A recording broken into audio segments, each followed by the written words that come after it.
Question one, Riven, is tell us about what led you to the decision to study and to live in the USA. So it probably all started when I was playing junior competitions at my local club, and I heard of some other boys who were a lot older than me at the time.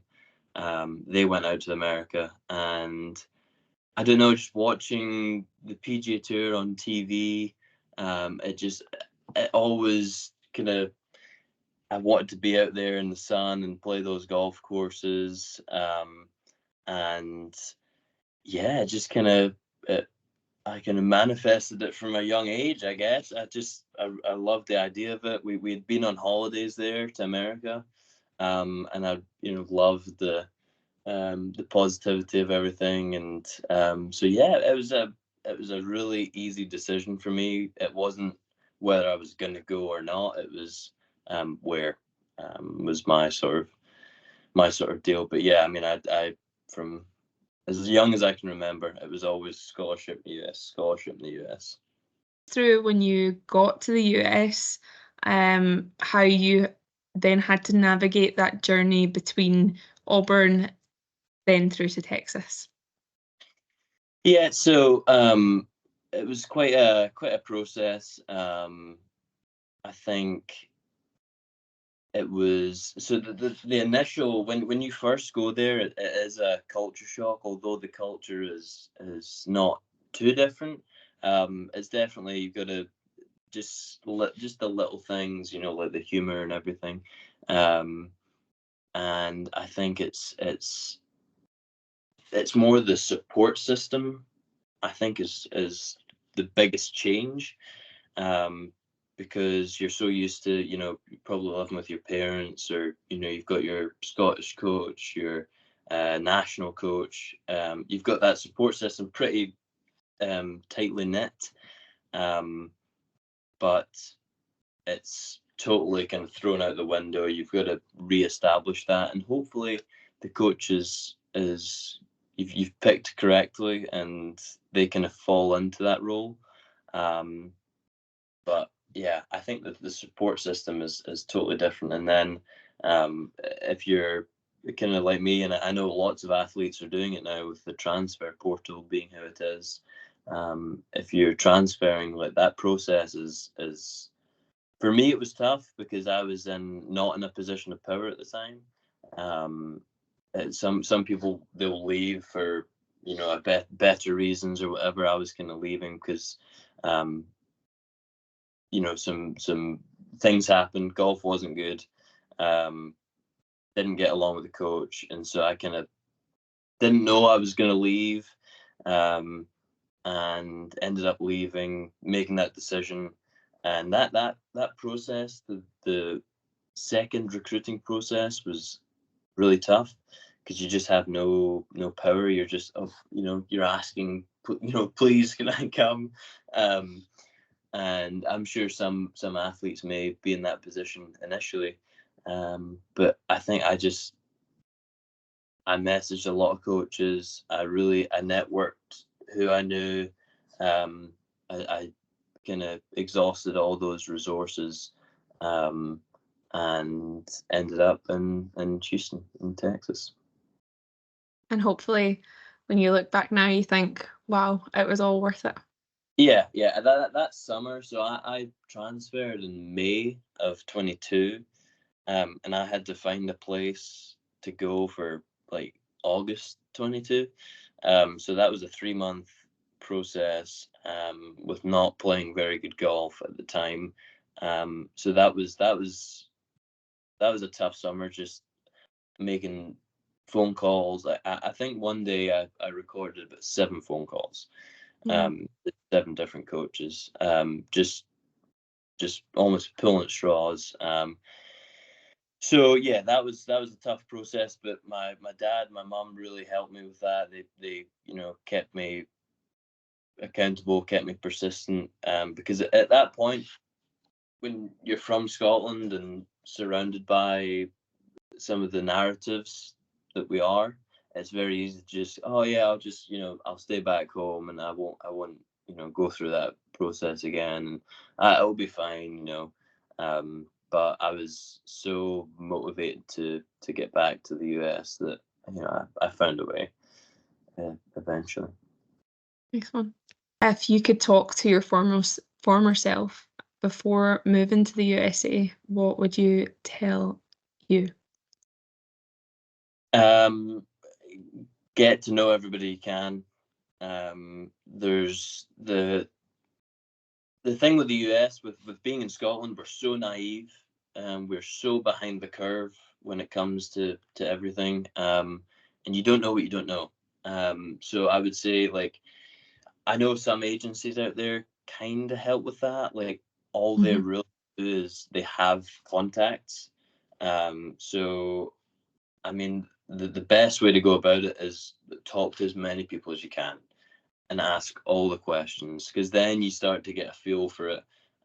You start to get a knowledge of, oh, you don't want to go here, or oh, this place is a lot nicer, or this coach is really good, or whatever it may be. The more you hear those I guess comments, or those takeaways from things, like, so the Auburn coach, for example, I didn't know, but he doesn't have the best reputation in America, but I had no idea.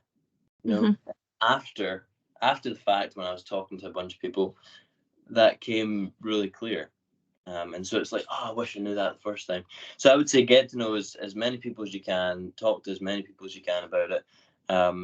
Understand that, look, these guys are 60%, 70% of their job is recruitment. They're salesmen. That's at the end of the day, maybe even more than 70%. They've got to get cash for their program. So they've got to sell to donors or whatever it may be. And B, they've got players.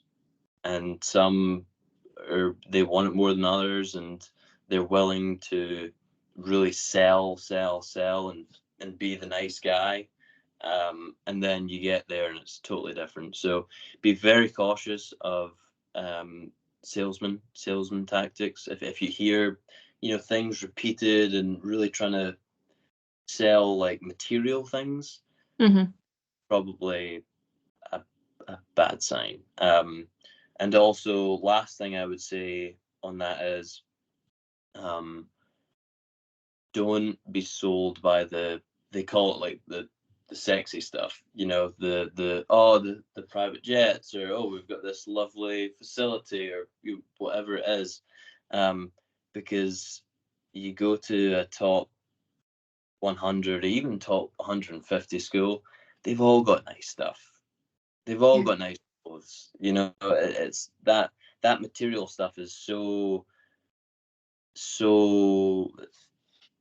the value is so much lower than like a good coach, because like he's going to be your support system, especially the head coach, because the assistant coaches, the problem with going for an assistant coach is that they're on the market a lot more. They're changing, and so that's what I did. I went for the assistant. I wasn't a huge fan of the head coach. Went for the assistant. And then he left as soon as just before I got there. So be really that relationship with the head coach is got to be number one, and whatever other priorities you have, whether it's a city or college life, or big school, small school, like academic school, like there's all these factors that go into it, but at the end of the day, there's going to be like two that are the most important, that you can't really play your sport to the highest level without. So for me, that was one, the coach, which I didn't value the first time. I didn't fully value that. I valued, oh, how many private jets do you have? That's you don't know what you don't know, but you hear these things and it gets you really excited. But yeah, one, the coach is, you've got to have a good relationship, and you've got to know that he's there for you, not just kind of selling you. And then for me, it was the weather was the second thing. So when I was recruiting the second time, I was fully honest. I said, guys, look, I want to have a good relationship. Don't sell me. Please don't sell me. Do, I'm out. And B, got to have some nice weather. And if you lie about your weather, I'm not coming. So so that's probably my best advice to my former self. And obviously everybody's different, and it's tough to kind of generalize, but yeah, networking, priorities are huge. Yeah. I can understand the value of having that number one priority being your coach-athlete relationship, because, like you say, the importance of your support network, it is totally different when you're heading out there. You don't have your parents, your family, your close friends from home, in your immediate environment. So the coach is valuable. But I'm so curious, Ruben, why is the weather your number two priority, when looking for a college? Because I mean, growing up in Scotland and playing an outdoor sport, like, you know, we're talking before this, like I played one round of golf in the wintertime. I was here for a month. I played one round of golf. I think the week before I left for Scotland, I played maybe like 3 or 4. That just the pure like volume, and not even the volume, but the quality. Like the grass here is way better because it's warmer. You can cut it down, and I just don't actually like the cold. I'm not comfortable in the cold. You know, I've always kind of preferred the heat. And it gets really hot in the summer here, uncomfortably hot. But for me, that's better than too cold. So it's a performance reason as well as a personal reason. Yeah, both. Yeah. It is both. Nice. Cool. Thank you for that. Okay, question 4 then is, what's the top 3 things that you would pack in your suitcase when you're heading to study in the USA for the first time? You want to bring a pen, you want to bring a jotter of some sort, and you want to bring a teddy bear. A teddy bear. Oh, I Some love that. can get lonely. You want some companionship. What's your final words of advice for any golfers or other athletes who are considering studying in the USA post school or as a further study option? Good question. Decide whether you want to go, and then once you do decide that, as soon as you can decide that, start networking and start talking to as many people as you can, but listening with a filter. I think it's a big thing. Don't the material stuff. It's so easy for people to talk about the material stuff, but you've kind of got to filter that stuff out and hear the actual valuable things. But talk to as many people in America as you can, because even people in Scotland don't have the greatest of ideas, or some guys who have done 4 years, they just think it's brilliant. It's the best thing ever.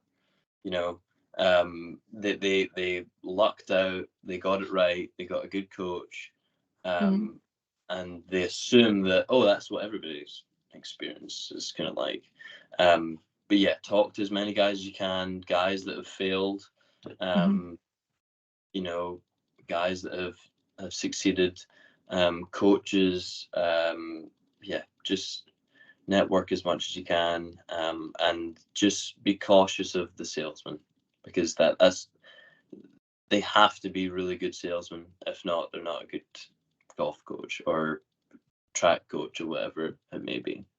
Yeah, I think that's the most valuable thing, that I've got from this as well, is that you have to be cautious when you're speaking to these colleges, that they are a business as well as a college. Totally, and Yeah. even more so nowadays, even more Yeah. so.